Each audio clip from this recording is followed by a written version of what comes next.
I will say the following, that I think these proclamations of Israel destroying itself are premature.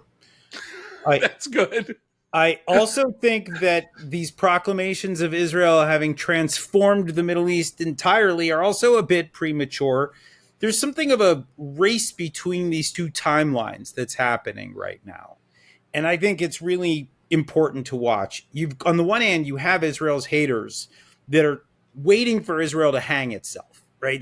They're waiting for Israel to go back into Gaza with full force and do something horrible and then trigger some sort of boycott movement and turn Israel into South Africa of the early 90s. And then you have something that is just absolutely fascinating going on between Trump and Bibi. And it's not just the love fest. They're clearly, enamored with one another.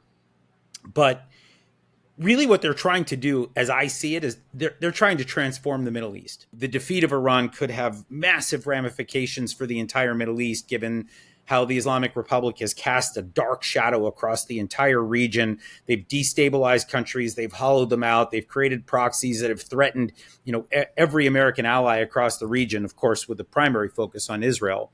But then there's the possibility, the very real possibility of normalization with Syria.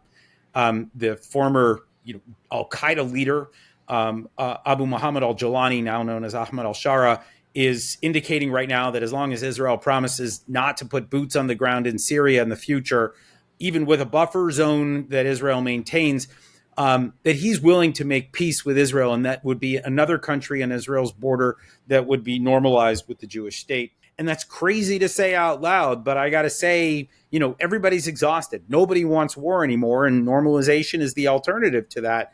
So you have this possibility of literally every country on Israel's borders possibly willing to normalize with the Jewish state while Iran is sidelined.